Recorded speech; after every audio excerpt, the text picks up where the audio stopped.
Hello guys, आजचा vlog माझ्यासाठी खूप स्पेशल आहे कारण आज मी माझ्या बर्थडेची कंप्लीट डेकोरेशन स्वतः करणार आहे. आणि हॉनेस्टली सुरुवातीला मला वाटलं होतं सगळं इझी असेल, पण या व्लॉगमध्ये इतकी एक्साइटमेंट आणि क्यूट मुवमेंट्स आहेत ना की शेवटचा फायनल सेटअप पाहिल्यानंतर मलाच विश्वास बसला नाही. So let start the birthday preparations. तर सर्वात आधी मी या नेटचं काहीतरी वॉलवर डेकोर करण्याचा विचार केला होता आणि या सुईमध्ये धागा जातच नव्हता. जसं की सिंगल मुलाच्या आयुष्यामध्ये मुलगी येणं मुश्किल आहे, तसं सुईमध्ये धागा जाणं मुश्किल आहे. सो फायनली सुईमध्ये धागा गेला आणि मी त्या खुशीमध्ये चला काहीतरी सॉंग लावूयात म्हणून मस्त सॉंग ऐकत आता सॉंगला एन्जॉय करत आहे. आणि सॉंग माझं खूप फेवरेट आहे.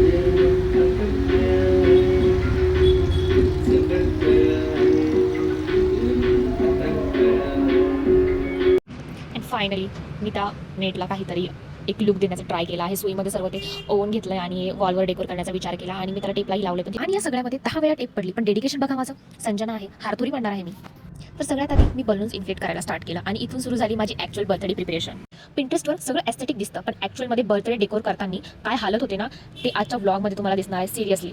And the best part is balloon inflate करणं, बिकॉज बर्थडे विदाऊट बलून्स होऊच शकत नाही. आणि बलून्स इन्फ्लेट करणं हे तर माझा बेस्ट काम आहे, मला ते खूप आवडतं. आणि हा सीन तर तुम्ही बघू शकता, मला तर खूप हसायला आलं होतं. त्यानंतर मी हॅपी बर्थडे हे नाव वॉलवर डेकोर करायचा विचार केला. मी ती व्हाईट नेट जी आहे ती काढून घेतली, बिकॉज ती स्टिक होत नव्हती, टेपमुळे ती पुन्हा निघत होती आणि मी डबल टेपच आणायचं विसरून गेलेली. तर त्यामुळे मी हॅपी बर्थडे जे आहे ते नॉर्मल टेपनेच अटॅच केलं आहे. आणि त्यानंतर मी हे सर्व एकदम पिंटरेस्टी लुक देण्यासाठी एक काही रिबनचे बोज बनवलेत आणि त्यानंतर मी व्हाईट आणि रेड बलून्स जे आहेत ते 1 बाय 1 वॉलवर स्टिक केले, ते नॉर्मल टेपने. आणि त्यानंतर लाईट गेली, म्हणजे माझा मूड इतकं ऑफ झाला. त्यानंतर म्हटलं अरे यार, मी एवढं प्रिपरेशन केलं आणि लाईट गेली. त्यानंतर देवालाही माहीत आहे की ताई संजना काहीतरी करते, तर लाईट तर आलीच पाहिजे. सो त्यानंतर लाईट आली आणि सगळं परफेक्ट दिसावं म्हणून तयारी केली. आणि हॉनेस्टली बलूनशिवाय बर्थडे वाईट तर कम्प्लीटच होत नाही. And here comes the trickiest part of this vlog. इतक्या छोट्या छोट्या एफर्ट्स नंतर फायनली माझा बर्थडे सेटअप रेडी झाला आणि हा फायनल रिझल्ट पाहून माझा बर्थडे मूड तर फुल ऑन चेंज झाला. मूड चेंजर तर मस्त अशी ही लाईट्स, कॅन्डल्स आणि ही प्रिटिएस्ट नेट याने तर फुल ऑन माझा बर्थडे सेटअपच चेंज केला आहे. देन मी बर्थडे शूटसाठी रेडी झाले. 5 मिनिटमध्ये मेकअप केला आणि माझी न्यू लिपस्टिकसुद्धा आलेली होती. सो माझ्या लुकला 4 चांद त्या लिपस्टिकने लावली, बिकॉज एकदम न्यू शेड होता त्याचा. आणि look at the my final result. Hair straight मी केले नाही, बिकॉज मला वेळ तेवढा नव्हता, त्यामुळे मी हेअर स्ट्रेट नाही केले, कर्लच ठेवले. फायनली माझा सेटअप रेडी झालेला आहे आणि आता मी फोटोशूट करणार आहे.